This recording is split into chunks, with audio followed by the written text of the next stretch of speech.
Halo semua, Assalamualaikum warahmatullahi wabarakatuh. Apa kabar teman-teman guru semua? Calon ASN P3K tahun 2023. Pada kesempatan kali ini kita akan bahas soal mengenai observasi diri ya, atau sekarang katanya lebih ke Situational Judgment Test atau biasa disingkat STJ ya. Tapi sebelum lanjut, saya mau teman-teman subscribe dulu channel saya, Para Guru dan Muhammad Daniel, serta follow juga Facebook saya, Puang Daniel Lustan ya. Baik teman-teman, pada kesempatan kali ini kita akan bahas apa sih itu Situational Judgment Test atau STJ itu ya. Kita lihat sama-sama. Oke, ini dia. Ini adalah kita harus paham dulu apa itu STJ ya, atau Situational Judgment Test ya. Situational Judgment Test atau STJ bertujuan untuk melakukan penilaian mengenai apa yang akan pelamar lakukan bila diberikan situasi tertentu ya. Selain menilai apakah pelamar dapat mendiskusikan situasi tertentu, mereka juga dituntut untuk menunjukkan bahwa mereka dapat mendemonstrasikan kompetensi aktual yang dicari oleh institusi yang akan merekrut mereka. Situational Judgment Test atau biasa disebut STJ adalah penilaian yang dirancang untuk mengukur penilaian kandidat dalam setting peran yang relevan atau setting kerja ya. Jadi itulah sedikit gambaran mengenai Situational Judgment Test itu sendiri, atau biasa disingkat dengan STJ ya teman-teman. Jadi memang disetting untuk pelamar ya, bila diberikan situasi ini semacam tes wawancara sih sebenarnya, sosiokultural juga. Dia juga mirip dengan soal kepribadian di CPNS, dan dia juga mirip dengan sosial kepribadian di PPG teman-teman. Saya lihat seperti itu. Kalau Situational Judgment Test itu kan berdasarkan apa yang dibutuhkan, yang kita mau ambil itu apa yang kita mau ambil dari pelamar ya. Jadi kalau guru ya kita ambil kemampuan gurunya, apa dia benar-benar bisa atau benar-benar mampu untuk menempati jabatan guru itu, seperti itu. Inilah yang sempat kemarin dibahas oleh Ibu Susi, bahwa observasi mandiri, bukan lagi observasi melalui kepala sekolah, pengawas dan sebagainya. Inilah ternyata dia adalah Situational Judgment Test teman-teman. Oke, ini untuk P2 dan P3 ya. Kabar menariknya lagi bahwa P1 itu langsung penempatan, P2 dan P3 itu dia soalnya seperti ini, Situational Judgment Test. Jadi dia tidak punya NAB, nilai ambang batas atau passing grade. Dia hanya langsung perankingan saja untuk yang P2 dan P3. Beda dengan P4, dia punya passing grade ya, yang umum. Nah, ini kita lihat seperti apa itu Situational Judgment Test atau STJ itu. Nah, ini ada yang pertama yang akan dilihat di situ atau diujikan adalah mengenai kualifikasi akademik ya, kualifikasi akademik. Selanjutnya ada kompetensi teknis ya. Kualifikasi akademik itu yang berkaitan dengan bagaimana background akademik teman-teman. Saya pikir ini tidaklah masalah ya teman-teman. Kalau kompetensi teknis saya pikir ada, ini wajib ada ya, dan kinerja itu wajib ada, tapi dia tidak sebanyak pada saat P4 ujian nanti ya. Jadi ini mirip ke sini saja, kinerja dengan kompetensi teknis ya teman-teman. Jadi bisa dikatakan ini satu saja ya, bisa bergabung di sini. Kemudian pemeriksaan latar belakang itu yang berkaitan dengan rekam jejak ya, yang diminta dari si pelamar ini. Misalnya apakah dia tidak pernah terlibat kasus bully, kekerasan seksual, nafsa dan sebagainya. Itulah yang akan digali di sini di pemeriksaan latar belakang ya teman-teman. Semoga dipaham sampai di sini apa itu situational judgment test dan seperti apa ya. Jadi nanti saya pikir ada juga pernyataannya tidak dan setuju tidak setuju ya. Saya pikir ada nanti soal seperti itu. Nanti kita kembangkan lagi sebagai bekal karena belum ada gambaran pasti atau kisi-kisi pasti mengenai hal itu. Tapi kita ambil dari yang P3 yang lalu ya. Ini adalah contoh STJ, soal STJ yang teman-teman akan dapat nanti. Baik, kita bahas bersama, kita lihat. Sebagai guru mata pelajaran, Anda diharapkan mampu memberikan materi yang dapat dengan mudah dipahami peserta didik. Di sekolah, Anda dianggap sangat kompeten dalam mengajar. Namun, tahun ini mata pelajaran yang Anda ajar mengalami kemerosotan. Terlihat dari banyak peserta didik yang mendapatkan nilai rendah. Langkah yang harus Anda ambil adalah A. Mengevaluasi materi pembelajaran yang Anda berikan sesuai dengan modul ajar atau tidak. B. Meminta peserta didik yang memiliki nilai tinggi untuk membantu teman-teman mereka yang mendapat nilai rendah. C. Menganggap masalah tersebut tidak signifikan karena Anda sudah mengajar sesuai dengan prosedur. D. Mengusulkan tambahan jam belajar kepada pihak sekolah agar peserta didik dapat mendalami materi. Nah, di sini kan yang akan dilihat itu kompetensi Anda dalam sebagai seorang guru dalam menghadapi situasi tertentu. Nah, situasinya di sini yang dikasih adalah ada masalah dengan masalah kemerosotan ya yang terjadi dengan siswa Anda. Banyak yang dapat nilai rendah. Padahal Anda ini dianggap guru yang sudah kompeten dalam mengajar di sekolah. Nah, kalau kita lihat opsi A, maka di sini jadi opsi A, B sampai D itu atau bahkan sampai E nantinya itu sebenarnya tidak ada jawaban benar salah teman-teman. Yang ada adalah nilai tertinggi dan terendah sama dengan TKP, sama dengan sosiokultural, sama dengan sosial kepribadian guru di PPG. Jadi usahakan dapat nilai yang tertinggi ya di opsinya nanti. Nah, kira-kira yang mana nih teman-teman yang mendapat nilai tertinggi? Kita lihat jawabannya. Dari jawaban yang saya pilih adalah menurut saya itu memiliki poin tertinggi adalah opsi B ya. Meminta peserta didik yang memiliki nilai tinggi untuk membantu teman-teman mereka yang mendapatkan nilai rendah. Ini nampaknya pembelajaran teman sejawat ya. Jadi ini lebih efektif dari atau lebih baik dari kesemua opsi ini. Kalau opsi A dia bagus, dia di sini mengevaluasi setelah terjadinya kemerosotan materi pembelajaran yang Anda berikan sesuai dengan modul ajar atau tidak. Nah, ini saya pikir sampai di sini tidak masuk akal ya. Tidak mungkin seorang guru itu tidak memberikan materi ajar sesuai dengan modul ajar ya. Apalagi di sini dia dianggap guru yang sangat kompeten ya teman-teman. Selanjutnya menganggap masalah tersebut tidak signifikan. Nah, ini tidak boleh sama sekali ya. Ini saya anggap salah. Kemudian mengusulkan tambahan jam belajar kepada pihak sekolah agar peserta didik dapat mendalami materi. Nah, ini juga agak ribet ya teman-teman karena bisa menyiksa siswa dengan menambah jam belajar seperti itu.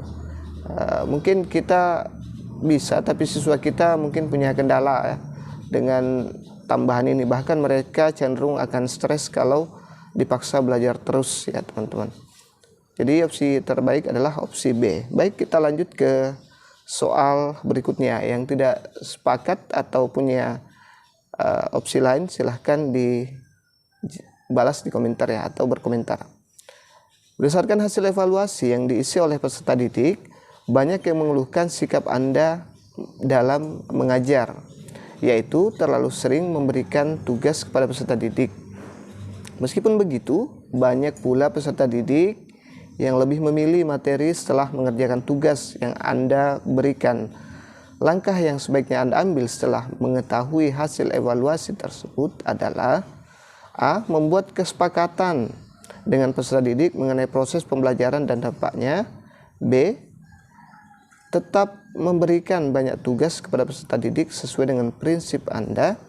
C. Mencoba mengurangi jumlah tugas yang diberikan dengan sering memberikan latihan soal di kelas.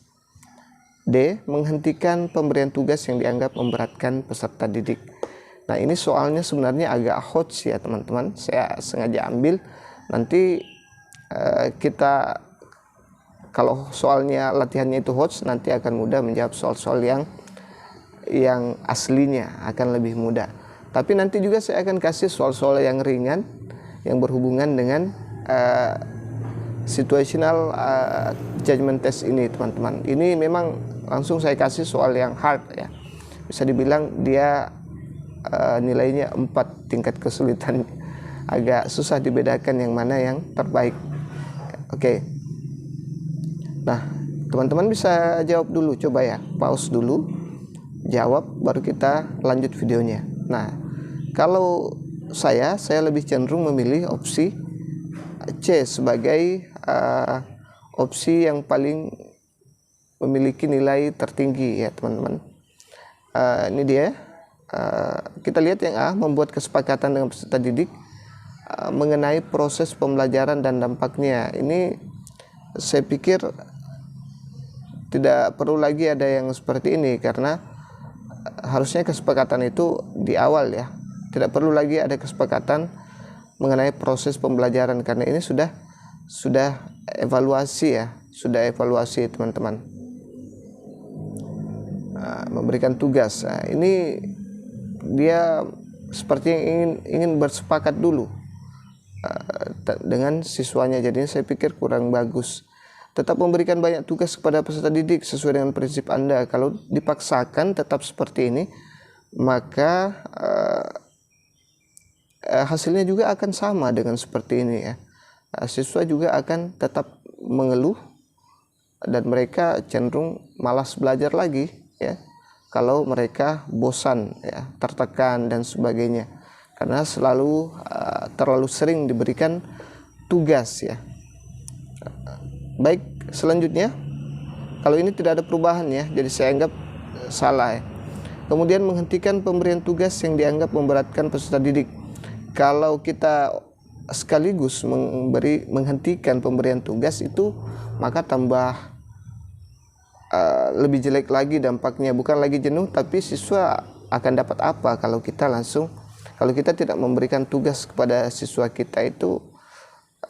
Siswa tidak ada beban sama sekali, itu tidak bagus juga ya teman-teman. Jadi pilihan terbaik menurut saya adalah mencoba dulu mengurangi jumlah tugas yang diberikan dengan sering memberikan latihan soal di sekolah. Banyak-banyak latihan saja dulu, kurangi tugasnya dulu, karena itu masalah utama di sini kan adalah terlalu banyak memberikan tugas dan sampai siswa mengeluh. Baik, kita lanjut ke soal berikutnya. Anda adalah seorang wali kelas. Suatu hari peserta didik mengeluhkan cara pengajaran salah satu guru senior ya. Guru tersebut sering memberi tugas tetapi jarang menjelaskan penyelesaian soal kepada peserta didik. Tindakan yang sebaiknya Anda lakukan adalah sebagai wali kelas adalah A. Meminta peserta didik untuk memahami pola pengajaran yang dilakukan oleh guru tersebut. B. Mengkritik cara mengajar guru tersebut secara langsung meskipun ia adalah seorang guru senior. C. Berkomunikasi mengenai permasalahan ini melalui kepala sekolah agar dapat disampaikan kepada guru yang bersangkutan. D. Meminta peserta didik untuk menyampaikan keluhan mereka secara langsung kepada guru yang bersangkutan. Nah, ini memang agak susah membedakan opsi tertinggi ya teman-teman. Teman-teman bisa pause dulu videonya dan jawab, bisa mencoba kemampuan teman-teman. Baik, kita lihat jawabannya. Jadi ini ada kasus lagi, situasi atau kasus situasi yang diberikan kepada Anda, kira-kira langkah apa yang Anda lakukan. Nah, jadi untuk opsi C ini menurut saya poin terbaiknya atau tertingginya ada di opsi C ya, berkomunikasi mengenai permasalahan ini melalui kepala sekolah agar dapat disampaikan kepada guru yang bersangkutan ya. Kenapa demikian? Karena ini kan dia posisinya kan sebagai guru senior ya. Kita pasti hormat kepada guru senior dan agak segan. Kemudian dia juga cenderung emosional kalau kita tegur secara langsung. Jadi kalau melalui atasan yang ngomong ke dia pasti bisa berpikir lebih baik lagi, lebih jernih lagi ya. Nah, kita lihat yang opsi yang lain. Kita mulai dari opsi A dulu, meminta peserta didik untuk memahami pola pengajaran yang dilakukan oleh guru tersebut ya. Ini sama dengan pasrah ya, memaksakan ke siswa lagi, padahal siswa sudah mengeluh, kenapa kita malah bermasa bodoh saja ya. Jadi saya anggap ini siswa lagi, padahal sudah mengeluh. Siswa lagi, kita kembalikan lagi ke siswa, memintanya untuk memahami pola pengajarannya. Kemudian yang B, mengkritik cara mengajar guru tersebut secara langsung meskipun dia adalah guru senior. Nah, ini tadi yang saya katakan bisa menyebabkan ketersinggungan kepada guru tersebut, karena kita kenal dia sebagai guru yang lebih senior daripada kita. Kemudian yang opsi D, meminta peserta didik untuk menyampaikan keluhan mereka secara langsung pada guru yang bersangkutan. Biasanya ini sudah dilakukan oleh siswa tapi tidak digubris atau tidak didengarkan oleh guru tersebut, karena menurutnya mungkin itu adalah hal yang tepat ya. Jadi ya, salah satu poin tertinggi adalah opsi C menurut saya, teman-teman. Oke, semoga dipaham. Silahkan berkomentar kalau punya opsi yang berbeda. Kita lihat soal berikutnya. Salah satu kunci keberhasilan tujuan pembelajaran adalah manajemen kelas yang baik. Salah satu kelas Anda memiliki karakter peserta didik yang sering datang terlambat. Berbagai upaya Anda telah dilakukan, tetapi masih ada beberapa peserta didik yang datang terlambat. Tindakan yang harus Anda ambil adalah A. Membuat perjanjian bersama peserta didik dan menampilkan di papan pengumuman di kelas. B. Meminta ketua kelas untuk mengkoordinasikan ketertiban kelas agar tidak ada yang datang terlambat. C. Memberikan konsekuensi kepada peserta didik yang datang terlambat di dalam kelas. D. Terus mengingatkan peserta didik untuk datang tepat waktu ke kelas Anda. Nah, di sini Anda diberikan lagi situasi sederhana ya, di mana Anda diminta untuk melakukan tindakan yang seharusnya, yang sebaiknya Anda lakukan. Nah, inilah yang disebut dengan situational judgment test atau STJ ya, teman-teman. Dikasih lagi situasi yang seperti ini. Salah satu kelas yang Anda ajar itu memiliki karakter peserta didik yang sering datang terlambat ya. Ini karakternya, kelas itu memang banyak yang selalu datang terlambat. Ya, sudah berbagai upaya tapi masih tetap saja peserta didik datang terlambat. Ya, tindakan yang harus Anda ambil adalah, nah itu dia. Apa kira-kira? A. Jadi membuat perjanjian bersama peserta didik dan menampilkan di papan pengumuman di kelas. Coba kita lihat jawaban yang terbaik. Nah, inilah menurut saya di opsi A jawaban yang terbaik ya. Membuat perjanjian, kita harus komitmen atau membuat kesepakatan. Ini tadi yang cocok ya, dengan peserta didik kita, apa sanksinya dan apa solusinya ya. Kemudian kita lihat opsi yang lain, apakah memang tidak ada yang terbaik dibanding opsi A. Meminta ketua kelas untuk mengkoordinasikan ketertiban kelas agar tidak ada yang datang terlambat. Kalau hanya ketua kelas, saya yakin teman-teman guru bisa lihat bagaimana peran ketua kelas di SMP ya, atau di SMA. Itu kebanyakan banyak yang menentang. Beda kalau SD, kalau kita ambil jagoannya sebagai ketua kelas, itu mungkin bagus ya, karena semuanya mendengar, takut sama ketua. Tapi kalau di SMP dan SMA itu beda lagi ya. Jadi saya pikir ini tidak terlalu efektif. Selanjutnya, memberikan konsekuensi kepada peserta didik yang datang terlambat di dalam kelas. Nah, kalau langsung memberikan konsekuensi, bisa jadi banyak yang dapat hukuman atau sanksi. Harusnya disepakati dulu ya. Harusnya dibuat dulu perjanjian bersama ya, supaya tidak ada lagi yang disalahkan ya. Yang sampai kita karena terlalu banyak, misalnya yang 10 orang itu terlambat dan kita sanksi 10 orang, nanti kesannya kita yang guru yang kurang bagus ya, kurang bagus ya. Kalau mungkin 1-2 orang no problem, tidak ada masalah. Selanjutnya D, terus mengingatkan peserta didik untuk datang tepat waktu ke kelas Anda. Ini saya pikir opsi yang baik juga, yang bagus juga. Tapi ini kan kasusnya sudah kalau kita lihat di situasi ini kasusnya sudah parah teman-teman. Jadi ini kurang cocok dipakai sebagai solusi yang kasus yang sudah parah ini. Jadi solusi terbaik adalah yang ini, membuat perjanjian, kemudian nanti ada sanksi, dan ini bagus karena kita tampilkan di papan pengumuman di kelas supaya selalu diingat ya. Oke, soal selanjutnya teman-teman. Sebagai seorang pendidik, Anda diharapkan mampu mengelola kelas dengan efektif. Suatu ketika Anda sebagai guru baru di sekolah dihadapkan dengan situasi kelas yang sangat tidak kondusif. Terlihat dari peserta didik yang suka ngobrol sendiri saat pembelajaran berlangsung.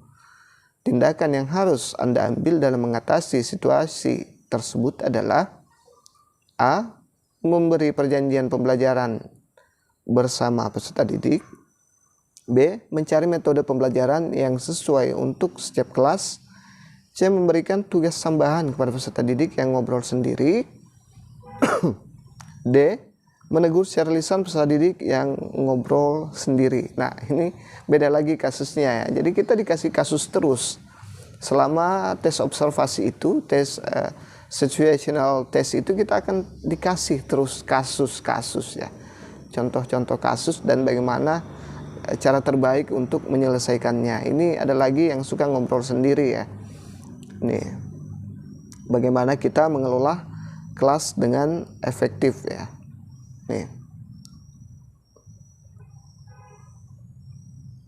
kira-kira yang mana jawabannya teman-teman? Ini kelasnya dia tidak kondusif ya. Nah, terlihat dari para peserta didik yang suka ngobrol sendiri saat pembelajaran berlangsung.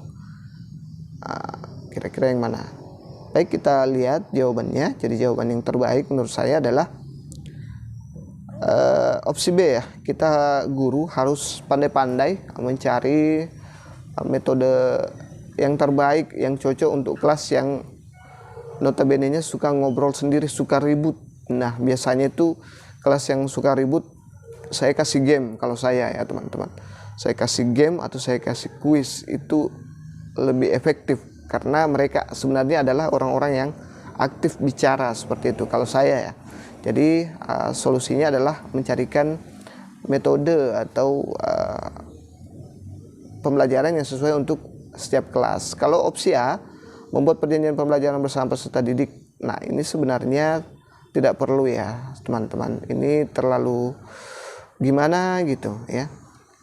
Ini terlalu berlebihan. Tidak perlu memaksa siswa untuk diam. Sekarang di era kita itu di kurikulum itu kita ditekankan bagaimana supaya peserta didik itu bisa aktif. Jadi saya anggap ini agak kurang cocok ya. Ini bukan pelanggaran seperti yang tadi ya, yang datang terlambat itu. Kemudian memberikan tugas tambahan kepada peserta didik yang ngobrol sendiri. Nah, ini bisa jadi juga solusi kalau memang sudah jenuh di kuis dan game ya. Kalau saya kebanyakan game, kuis kalau untuk kelas yang seperti ini. Kemudian menegur secara lisan peserta didik yang ngobrol sendiri. Nah, ini juga bisa menegur secara lisan, tapi kalau kebanyakan kondisi siswanya seperti itu, kita mau tegur satu-satu nanti kebablasan kita. Jadi ini kurang cocok juga menurut saya. Kalau ini juga, ini kan kasusnya kelas ya, satu kelas ini sebenarnya, hampir satu kelas, atau bisa dibilang satu kelas yang tidak kondusif ya. Siswanya memang suka ngobrol sendiri, masa kita kasih tugas tambahan ke semuanya. Jadi hati-hati dengan kata-kata pengecohnya, bukan hanya satu atau dua orang ya teman-teman. Jadi opsi terbaik adalah opsi B. Baik teman-teman, itu saja dulu yang sempat saya share, takut terlalu panjang videonya. Nanti kita akan share lagi mungkin soal-soal yang agak rendah kelasnya, di bawah kelasnya, biar teman-teman bisa berlatih santai dulu dan sebagainya ya. Terima kasih sudah menonton, semoga lulus. Saya doakan yang subscribe, yang like, yang share video-video saya supaya bermanfaat ke orang lain. Saya doakan semua lulus di P3K tahun ini. Amin ya rabbal alamin. Assalamualaikum warahmatullahi wabarakatuh.